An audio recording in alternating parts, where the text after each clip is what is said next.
The sound of the trumpets died away, and Orlando stood stark, naked. No human being since the world began has ever looked more ravishing. His form combined in one the strength of a man and a woman's grace.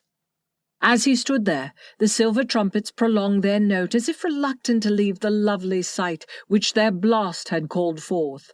And chastity, purity, and modesty, inspired no doubt by curiosity, peeped in at the door and threw a garment like a towel at the naked form, which unfortunately fell short by several inches.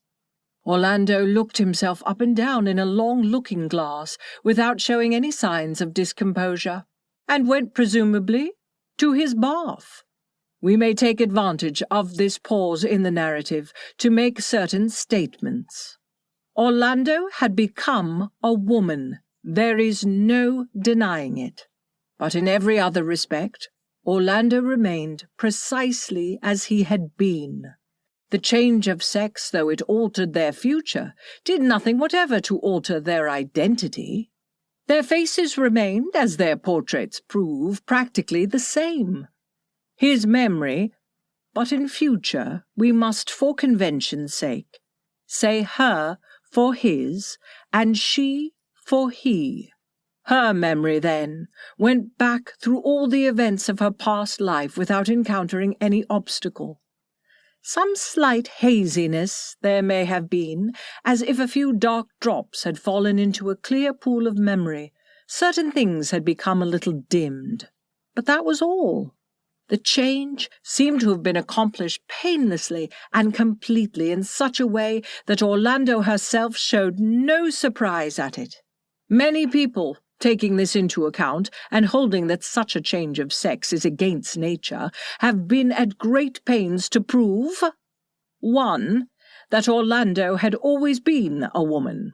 2. That Orlando is at this moment a man. Let biologists and psychologists determine. It is enough for us to state the simple fact. Orlando was a man till the age of 30. Then he became a woman, and has remained so ever since.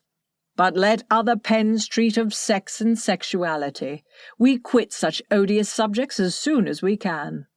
Orlando had now washed, and dressed herself in those Turkish coats and trousers which can be worn indifferently by either sex, and was forced to consider her position. That it was precarious and embarrassing in the extreme must be the first thought of every reader who has followed her story with sympathy.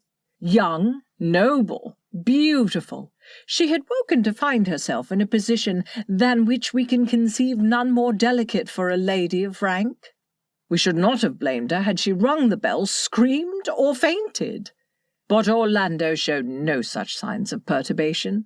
All her actions were deliberate in the extreme, and might indeed have been thought to show tokens of premeditation. First, she carefully examined the papers on the table, took such as seemed to be written in poetry, and secreted them in her bosom. Next, she called her Saluki hound, which had never left her bed all these days, though half famished with hunger, fed and combed him, then stuck a pair of pistols in her belt, finally wound about her person several strings of emeralds and pearls of the finest orient which had formed part of her ambassadorial wardrobe. This done, she leant out the window, gave one low whistle, and descended the shattered and blood-stained staircase, now strewn with a litter of waste-paper baskets, treaties, dispatches, seals, sealing wax, etc., and so entered the courtyard.